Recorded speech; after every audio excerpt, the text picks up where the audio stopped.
Welcome to इस्ताक्सा maths academy. आज हम आपके सामने कंपटीशन मैथ्स के बारे में जो आपकी जो सबसे फेमस बुक है आर एस अग्रवाल उसको एक एक करके सोल्व करने जा रहे हैं। आप लोगों को हम आर एस अग्रवाल के द्वारा कंपटीशन की तैयारी कराएंगे जो कि आपकी सबसे फेवरेट बुक है और आप लोग जानते भी हैं कि सबसे ज़्यादा कंपटीशन के जो क्वेश्चन आते हैं वो आर एस अग्रवाल से ही आते हैं। तो मैं आप लोगों को अभी इस चैनल पर अपने चैनल पर क्या करूंगा कि जो आर एस अग्रवाल है इसके by topic by chapter wise आपको सारी की सारी सोल्व करके मतलब समझाऊंगा और आपकी तैयारी और अपनी तैयारी दोनों को हम बेस्ट बनाने का प्रयास करेंगे। ओके, अगर आप हमारे स्पेशल बैच से जुड़ना चाहते हैं जिसमें आप फिजिक्स वो सॉरी क्या नाम उसका जिसमें आप लोग है ना सामाजिक विज्ञान वगैरह और जिसमें आप बहुत सारी अलग मतलब जो कंपटीशन के साथ साथ चलते हैं जीके रीजनिंग उन्हें पढ़ना चाहते हैं तो आप हमारे 8755084148 पर आप संपर्क कर सकते हैं 8755084148 पर। ओके, और आप लोग बेहतर तैयारी के लिए एक बार जरूर संपर्क करिए, हम आपका ज़्यादा से ज़्यादा सहयोग करेंगे। आइए शुरू करते हैं हमारे चैप्टर को। चैप्टर का नाम है हमारा संख्या पद्धति। तो जैसा मैंने आपको बताया कि हम इसी चैनल पर आपका R S Agarwal point by point लेकर चलेंगे, तो आप लोगों को क्लियर है कि आप लोगों को ये चैनल सब्सक्राइब कर लेना चाहिए। ओके, तो हमारे चैनल को ज़्यादा से ज़्यादा सब्सक्राइब कीजिए और वीडियो को हो सके तो ज़्यादा से ज़्यादा शेयर भी कीजिए ताकि और बच्चों का भी फायदा हो सके।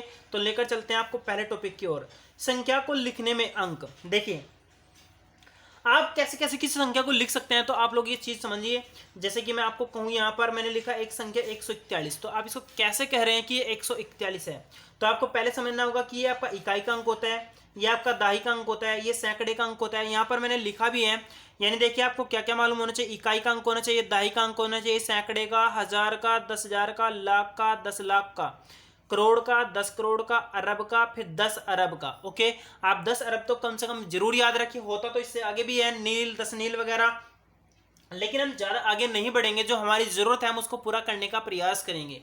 ओके, तो ये चीज़ तो आपकी क्लियर हो गई होगी कि आपका इकाई, दहाई, सैकड़ा, हजार, 10,000, लाख, 10 लाख, करोड़, 10 करोड़, अरब, 10 अरब, आप इसको समझ गए होंगे। अब हम आपको एक मतलब शब्द की अंकों की ओर लेकर चलते हैं। हम अंकों को या संख्या को दो तरीके से लिख सकते हैं, एक तो हमारा होता है शब्दों में, एक हमारा होता है अंकों में। तो आइए पहले हम शब्दों में लिखना सीखते हैं। तो ये देखिए आप को शब्दों में लिखिए।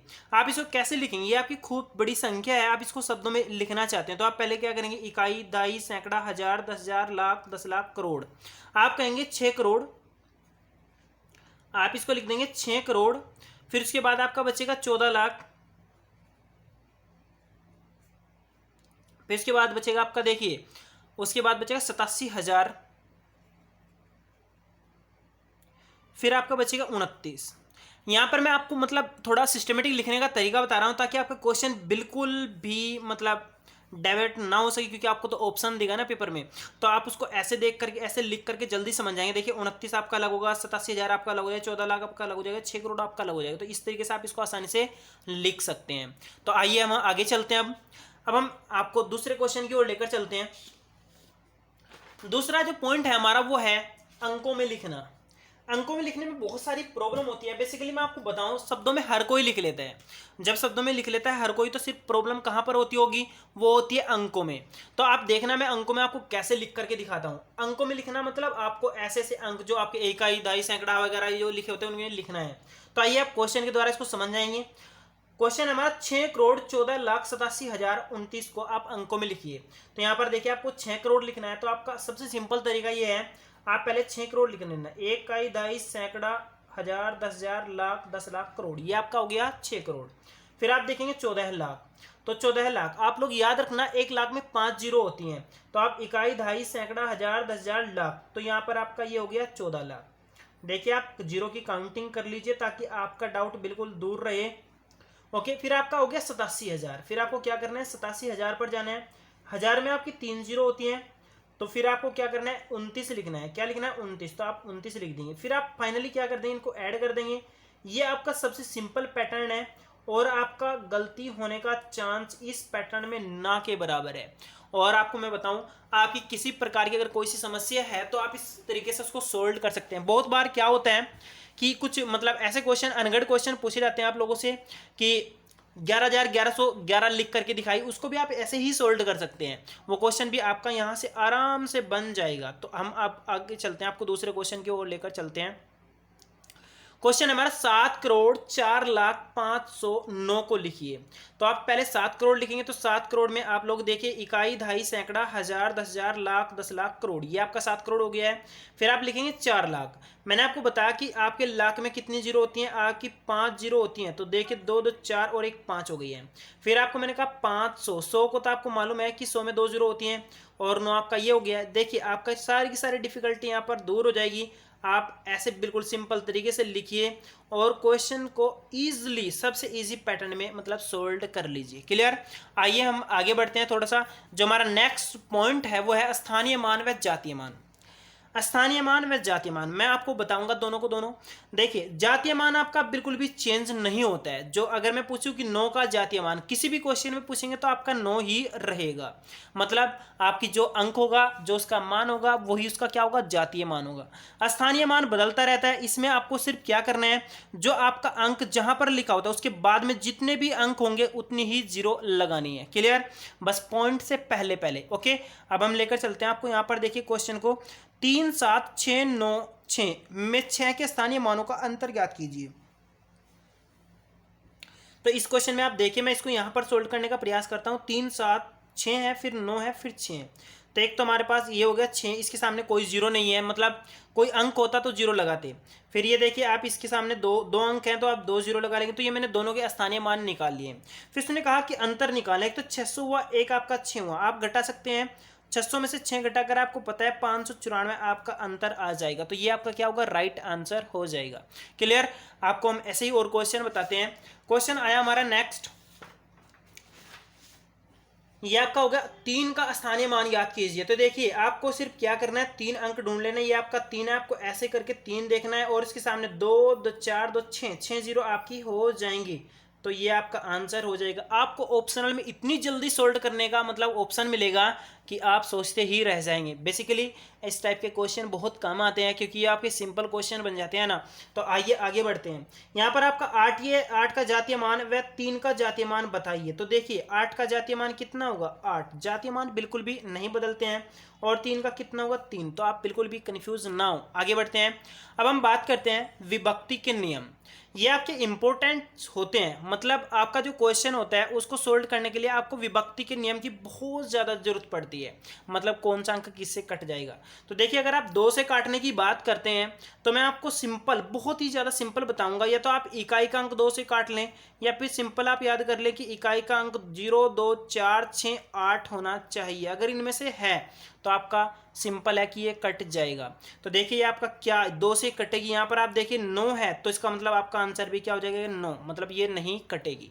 आप यहाँ पर देखिए 8 है इकाई का अंक, तो 8 आपका अंकों में है तो यस ये आपकी कटेगी। ओके। ये आपके बहुत इजी पैटर्न से मैं आपको बता रहा हूँ। यहाँ पर आपके क्वेश्चन भी आपके इसके साथ साथ हो जाएंगे। आगे बढ़ते हैं। तो यहाँ पर आपका हो जाएगा दूसरा क्वेश्चन, 3 से विभक्ति के नियम याद कीजिए। तो देखिए यहाँ पर 3 से विभक्ति के नियम आप कैसे पता करेंगे कि संख्या 3 से कटेगी या नहीं। तो मैं आपको बताऊं, आप सारे के सारे अंकों को ऐड कर लें। अंकों को क्या करें, ऐड कर लें। और अगर अंकों का ऐड करने के बाद 3 से कट रहा है तो समझो आपकी संख्या कट रही है। तो देखिए यहाँ पर देखिए क्वेश्चन आपका, यदि 98 24 और ये स्पेस है 3 से कटती है तो स्पेस में क्या होगा। तो बेसिकली मैंने आपको कहा कि आप अंक ऐड कर लें। 9 8 17 17 2 19 19 4 23 23 6 29, आपका जोड़ आ गया है 29। अब वो कह रहा है कि 3 से कट रही है तो 29 के पास में हम क्या लिखें ताकि ये कट जाए। तो आपको यहाँ पर 1 लिख देना चाहिए क्योंकि 29 से 1 30 हो जाएंगे। 30 आपका 3 से कट जाएगा तो ऑप्शन में आपका 1 आ जाएगा। अब हम थोड़ा आगे बढ़ते हैं। यहाँ पर देखिए 3 से कटेगी या नहीं। तो मैं यहाँ पर देख रहा हूँ 9 8 17 17 2 19 19 4 23 23 6 29 29 और 8 29 और 8 37 हो जाएगा आपका। 7 मतलब 37 और जो आपका 9 हो जाएगा। 37 में आप 9 जोड़ दीजिएगा तो आपका हो जाएगा 46। कितना हो जाएगा, 46। आप एक बार चेक कर लीजिए, ये 46 आपका 3 से बिल्कुल भी नहीं कटेगा। तो इसका मतलब संख्या आपकी बिल्कुल भी नहीं कटेगी। आपका आंसर हो जाएगा 9। क्लियर। आइए थोड़ा आगे बढ़ते हैं। हम बात करते हैं 9 से विभक्ति की। तो 9 का तो आप अजीब व गरीबी पैटर्न देखेंगे। 9 का पहाड़ा भी आपका अंक सारे के सारे जोड़ कितना होता है, 9। क्योंकि आप देख लीजिए 9 कम 9 9 दूनी 18, 9 ते 27, आप इनको जोड़ेंगे ना तो सब के सब आपके 9 ही आएंगे। 9 से अगर आप काटना चाहते हैं तो आपकी संख्या का सारे के सारे अंकों का योग कितना होना चाहिए? 9 होना चाहिए। क्लियर? ओके, आइए हम कुछ क्वेश्चन देखते हैं कि वो कटेगी या नहीं। कि यहाँ पर क्वेश्चन है क्या 9, 3, 6, 9, 8, 7 जो भी ये संख्या है ये 9 से कटेगी या नहीं। तो हम देखिए कैसे चेक करते हैं। 9 3 12, 12 6 18, 18 9 27, 27 और 8, 27 8 कितने हो जाएंगे आपके? 35, 35 और 7 आपका हो जाएगा 42, 42 आपका 9 से नहीं कटता है तो इसका मतलब ये 9 से बिल्कुल भी नहीं कटेगी। अब हम आगे बढ़ते हैं तो यहाँ पर 7 1 8 8 8 16 16 8 24 24 और 2 26 26 9 कितना हो जाएगा आपका? 35, ये भी आपका 9 से बिल्कुल भी नहीं कटेगा। अब हम क्वेश्चन कुछ इस टाइप के भी देख सकते हैं। कैसा टाइप का क्वेश्चन? देखिए आप यहाँ पर ध्यान से देखिए, क्वेश्चन है खाली स्थान में भरें। यहाँ पर 9 8 17 17 मतलब ये आपका कह रहा है कि हमें बस, मेरा तो सिंपल सा लॉजिक है कि 9 से अगर काटता है तो समझो आपके अंक का टोटल कट जाना चाहिए। 9 8 17 17 2 19 19 3 22 22 4 कितना हो गया? 26 26 6 कितना हो गया? 32। आपको यहाँ पर कुछ ऐसा भरना है ताकि 9 से कट जाए। तो देखिए 32 के आसपास कोई संख्या 9 से कटती है तो वो 36 है, तो आपका अंतर कितना आ गया? 4। तो यहाँ पर आप 4 ही भरेंगे ताकि वो आपका 9 से कट जाए। क्लियर? आप समझ गए होंगे कि अब 9 से कैसे कटेगी संख्या। क्लियर? आइए थोड़ा और आगे बढ़ते हैं। तो आगे हमारा आया टॉपिक 5 से विभक्ति के नियम। तो सिंपल, बिल्कुल सिंपल। आपका अगर इकाई का अंक 0 या 5 है तो समझो आपकी संख्या 5 से कटेगी। अगर नहीं है तो आपकी संख्या 5 से नहीं कटेगी। देखिए यहाँ पर 4 है तो आपका आंसर क्या होगा? 9। यहाँ पर आपका 5 है तो आपका आंसर क्या हो जाएगा? यस। ये आपके चुटकियों में, सेकंडों में सोल्व होने वाले क्वेश्चन है। आइए हम थोड़ा आगे बढ़ते हैं। आप वीडियो में शुरू से लेकर लास्ट तक पेशेंस जरूर बनाकर रखिए क्योंकि मैं यहाँ पर आपका फुल RS अग्रवाल सोल्व करने जा रहा हूँ और आप मेरे साथ वीडियो में बने रहिए और हो सके दूसरे बच्चों की भी हेल्प कीजिए ताकि आप दूसरे बच्चे भी आपके साथ और हमारे साथ अच्छी तैयारी कर सकें। तो लेकर चलते हैं आपको 4 से विभक्ति के नियम के। तो देखिए 4 से विभक्ति के नियम पर आपको मैं यहाँ पर एक छोटी सी ट्रिक बताने जा रहा हूँ। अगर आप 2 से काटना चाहते हैं तो आखिरी का यानी इकाई का अंक कट जाना चाहिए। 4 से काटना चाहते हैं तो लास्ट 2 डिजिट, और अगर 8 से काटना चाहते हैं तो लास्ट 3 डिजिट, और अगर आप 16 से काटना चाहते हैं तो लास्ट 4 डिजिट। ये आपका कोड होता है। ये मैंने एक वीडियो इसके ऊपर स्पेशल बनाकर वीडियो मतलब कि अपने चैनल पर डाली भी गई है, आप उसको देख सकते हैं। लेकिन यहाँ पर हम पढ़ रहे हैं RS अग्रवाल, तो RS अग्रवाल में पैटर्न वाइज चल रहे हैं। तो यहाँ पर हम 4 से काटना चाहते हैं तो आपको याद रखना लास्ट 2 नंबर आपके कट जाने चाहिए। अगर ये कट रहे हैं तो संख्या आपकी कट जाएगी। तो लेकर चलते हैं आपको इसी के एक एग्जाम्पल पर।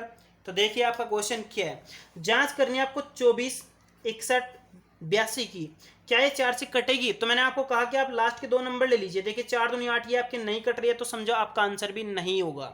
अब आप देखिए क्या 92 46 824 ये कटेगी, तो यहाँ पर आपको लास्ट 2 नंबर चेक करने हैं। देखिए 4 संग 24 ये आपकी कट रही है तो ये आपकी पूरी संख्या कट जाएगी। अब बात करते हैं 8 से विभक्ति। तो आपको क्या करना है, मैंने अभी बताया, आपको लास्ट 3 डिजिट चेक करनी है। अगर वो कट जाती हैं तो आपकी पूरी संख्या कट जाएगी। तो देखिए आपका ये रहा लास्ट, मतलब ये क्वेश्चन है क्या ये आपकी संख्या 8 से कटेगी, तो आपको लास्ट वाला चेक करना है। 8 छंग 48, ये आपका देखिए अभी मैं 468 को चेक कर रहा हूँ। 8 छंग 48 तो नहीं चलेगा, 8 पंजे 40 चल जाएगा, तो यहाँ पर आपका 6 बच जाएगा, ये फिर आपका 68 हो गया है। तो 8 की पारी में 68 आता ही नहीं है तो समझो ये नहीं कटेगी। तो आपका आंसर क्या आ जाएगा? नहीं आ जाएगा। अब हम इसकी बात करते हैं। 8 छंग 48 ये आपका कट गया, और 8 का 8 आपका ये भी कट गया, तो ये आपका सिंपल सा क्या हो जाएगा? यस हो जाएगा। तो ये संख्या आपकी कट जाएगी। अब बात करते हैं हम 11 की। तो 11 का क्या पैटर्न होता है। यहाँ पर देखिए 11 से भाज्य के नियम। तो समझो आप अगर एक बार इसको देख लेंगे तो आपका क्लियर हो जाएगा। यहाँ पर आप इसको ऐसे मान लो आपकी संख्या लिख रही है, आपको क्या करना है, ओड टर्म्स का टोटल अलग कर लेना है और इवन टर्म्स का आपको अलग कर लेना है। तो आपको फिर क्या करना है, जो आपके ओड का होगा वो उसमें से इवन को घटा देना है। अगर आपका माइनस जो आया, मतलब जो आपका रिजल्ट फाइनल आया, अगर वो आपका क्या होगा, मतलब 11 से कट रहा होगा, तो समझो आपकी संख्या कट जाएगी, अदरवाइज नहीं। तो लेकर चलते आपको एग्जाम्पल की ओर। एग्जाम्पल देखिए आप लोग यहाँ से 32 98 76। तो हम क्या करेंगे, इसको 9 और 3 12 12 7 आपका हो गया 19, ये आपका टोटल कितना हो गया? 19। अब आप ओड का चेक करिए, 8 2 10 10 6 16, तो आपका 16 हो गया। तो आपने अंतर करा तो यहाँ पर आपका 3 हो गया, तो ये आपका 11 से नहीं कटता है, तो आपकी संख्या भी 11 से नहीं कटेगी। आइए हम थोड़ा आगे बढ़ते हैं। यहाँ पर देखिए 8 एक 9, 9 4 13, 13 और आपका कितना रहेगा 22, 9 13 9 22 हो गया ना। अब देखिए यहाँ पर 0 और 6, 6 रहेगा और 6 5 11 और 1 कितना हो गया 12। तो आप यहाँ पर काटेंगे तो आपका आंसर कितना जाएगा 10। ये भी आपका नहीं कटेगा। तो आप यहाँ पर जब 10 देख रहे हैं तो ये नहीं कट रहा है ना। अगर बाई चांस आपका ये मतलब 11 हो जाता तो ये आपकी संख्या कट जाती। क्लियर। आपको ऐसे तरह चेक करना है कि कौन सा कटेगा कि कौन सा नहीं। तो यहाँ पर आपका 9 आंसर आ जाएगा। अब बात करते हैं 7 से भाज्य की बात। याद रखना आपका 7 का जो पैटर्न होता है वो थोड़ा अजीबोगरीब होता है। इसलिए मैं आपको बताऊं कि आप 7 से मतलब पैटर्न की मतलब जब याद करें इसको जब संख्या आपकी बहुत ज़्यादा लेंथी है, नहीं तो आप 7 से डिवाइड करने की कोशिश कर लें। देखिए आपका पैटर्न क्या है, आपका जो इकाई का अंक होगा आपको उसका डबल करके संख्या में से घटा देना है। देखिए आपका 2 है तो 2 उसका आपका डबल होगा 4, आपको इधर से घटाना है, ध्यान रखना। तो यहाँ पर आपका कितना बचेगा 84। ये आपका 12 से कट रहा है ना, 12 सते 84, तो संख्या आपकी कट जाएगी। अगर आपका ये नहीं कटता है तो आपकी संख्या बिल्कुल भी नहीं कटेगी। तो आप इसको अगर 7 से काटेंगे तो आपकी संख्या कट जाएगी। देखिए 7 हम 7 बचा आपका 1, 18 हो गया, 7 दूनी 14, आपका 4 बचेगा, 7 6 42, ये आपका काटकर 126 आ जाएगा। बेसिकली मैं तो आपको कहूँगा कि आप लोग इस पैटर्न को समझने का भी प्रयास करें, लेकिन आप ज़्यादा से ज़्यादा 7 से भाग देने की कोशिश करें ताकि आपकी प्रॉब्लम अच्छे से कवर हो जाए। आइए हम थोड़ा और आगे बढ़ते हैं। आगे आई हमारे पास सह अभाज्य संख्या। आप कैसे पता करेंगे कि कोई सह अभाज्य संख्या है। तो देखिए अगर आपकी संख्याएं इस प्रकार हैं जैसे कि 15 और 7, ये देखिए आपकी किसी से भी नहीं कटती हैं। मतलब आपका पेयर ऑफ मतलब नंबर्स कुछ इस टाइप का है कि वो किसी दो मतलब किसी एक अंक से नहीं कट रहा है। देखिए यहाँ पर ये 15 तो आपका कट रहा है, 3 से भी कट रहा है और 5 से भी कट रहा है, लेकिन ये 3 5 से 7 तो नहीं कटता ना। आपको चेक करना है कि दोनों किसी एक नंबर से कट रहे हैं तो सह अभाज्य नहीं है। अगर नहीं कट रहे हैं तो आपकी सह अभाज्य संख्याएं हैं। आप अगर मैं कहूँ 15 और 21, ये आपकी सह अभाज्य संख्या नहीं है क्योंकि ये आपकी 3 से दोनों कट रही हैं। 3 बने 15, 3 से 21। लेकिन अगर मैं कहूँ 21 और ये आपका 8, ये आपकी सहभाज्य संख्या हो जाएंगी क्योंकि कोई भी अंक ऐसा नहीं है जो इन दोनों को काट सके। क्लियर। तो आपको सिंपली याद करना है कि सहभाज्य संख्याएं वे होती हैं जो आपकी सिर्फ और सिर्फ एक से कटे। किससे कटे? एक से, और कोई अंक ऐसा ना हो जो उन दोनों को काट सके। आइए थोड़ा आगे बढ़ते हैं। आप कैसे पता करेंगे कि अभाज्य संख्या है? देखिए यदि कोई संख्या ए बी दो अभाज्य संख्या से कटती है तो वह ए बी से अवश्य कटेगी। मतलब रूल है छोटा सा, इसके बेस पर हम क्वेश्चन भी सोल्व कर सकते हैं। देखिए अगर ए से कट रही है बी से कट रही है, आपकी अभाज्य संख्या है तो आप कहेंगे क्लियर कि वो ए बी से कटेगी। लेकिन अगर ए और बी आपकी अभाज्य संख्या नहीं है तो सिंपली आप याद रखें तो वो संख्या भी नहीं कटेगी। एग्जाम्पल देखिए यहाँ पर अगर मैं कहूँ कि 4 से 24 कट रहा है, 6 से 24 कट रहा है, तो आपको कहा जाए कि आपका 24 किसी और से कट सकते हैं? बिल्कुल नहीं। आप ऐसा अंक ले सकते हैं जो आपका यूज होगा वो होगा आपका देखिए 36। आप देखिए ये 4 से भी कटेगा, ये आपका 6 से भी कटेगा, लेकिन ये आपका 24 से बिल्कुल नहीं कटेगा। कारण क्या है? क्योंकि 4 और 6 आपके अभाज्य संख्या नहीं है। अगर ये आपकी अभाज्य संख्या होती तो 100% आपका 36 कटता।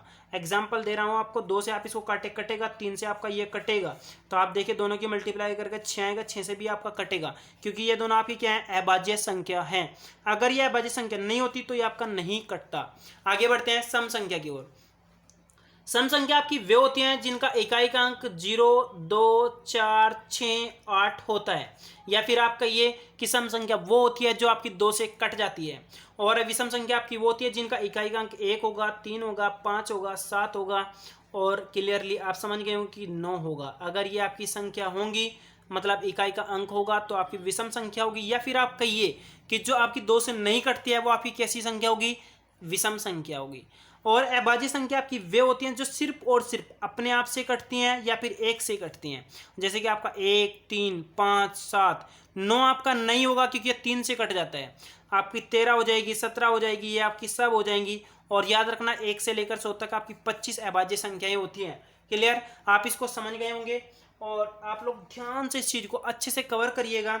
और अगर आप वीडियो को देखकर एंजॉय करते हैं और अच्छे से समझ पाते हैं तो आप हमारे चैनल को सब्सक्राइब जरूर करिएगा और दोस्तों को भी जरूर बताइएगा ताकि आप अच्छे से तैयारी कर सकें। तो आइए हम थोड़ा सा एक टॉपिक और बता देते हैं आपको। वो टॉपिक है हमारा जांच। आप कैसे पता करेंगे कि कोई संख्या आपकी अभाज्य है या नहीं? अगर आप इसको समझ पाते हैं तो आप अच्छे से इसको कवर भी कर लेंगे। तो देखिए आपको करना क्या है। आपको चेक करना है कि ये अभाज्य संख्या नहीं है। मैं आपको यहाँ पर इसलिए इसको बताने जा रहा हूँ क्योंकि मैंने इसको फेस किया है और ये क्वेश्चन आपका आता रहता है। अभी सीजीएल का एग्जाम हुआ था, उस एग्जाम में ये क्वेश्चन पूछा गया था और टफ बिल्कुल भी नहीं है अगर आप कॉन्सेप्चुअल समझ सकते हैं। अगर आप समझ नहीं पाते हैं तो ये आपका बहुत हार्ड हो जाएगा। तो देखिए आपको करना क्या है, ये 173 आपको उसकी जांच करनी है कि अभाज्य है या नहीं। तो आप 173 के आसपास का कोई वर्ग देख लीजिएगा। आपका वर्ग होता है 13 का 169 और 14 का वर्ग होता है आपका कितना 196। तो आप यहाँ पर देख रहे हैं 13 और 14, तो आप इसके आसपास की कोई अभाज्य संख्या देख लीजिए, उसको काट कर देख लीजिए। अगर ये कट जाता है, देखिए अगर ये कट जाता है मतलब 13 से ये नहीं कटेगा और ये आपका 14 के आसपास इससे नहीं कटेगा, तो समझो ये आपकी अभाज्य संख्या है। लेकिन अगर आप 341 के बारे में बात करेंगे, इसको भी आप ऐसे ही चेक करिए। अगर आपके पास RS अग्रवाल बुक है तो आप इसको वहाँ से बहुत डिटेल में समझ सकते हैं। आप इसको 341 को भी ऐसे ही चेक करके पता लगा सकते हैं। आप बुक जरूर परचेज कीजिए और बुक में हमारे साथ इसकी तैयारी जरूर करिएगा और अपने दोस्तों को, अपने सहपाठियों को जरूर जोड़िएगा और हमारे चैनल को ज़्यादा से ज़्यादा सब्सक्राइब जरूर करिएगा। Okay, thank you.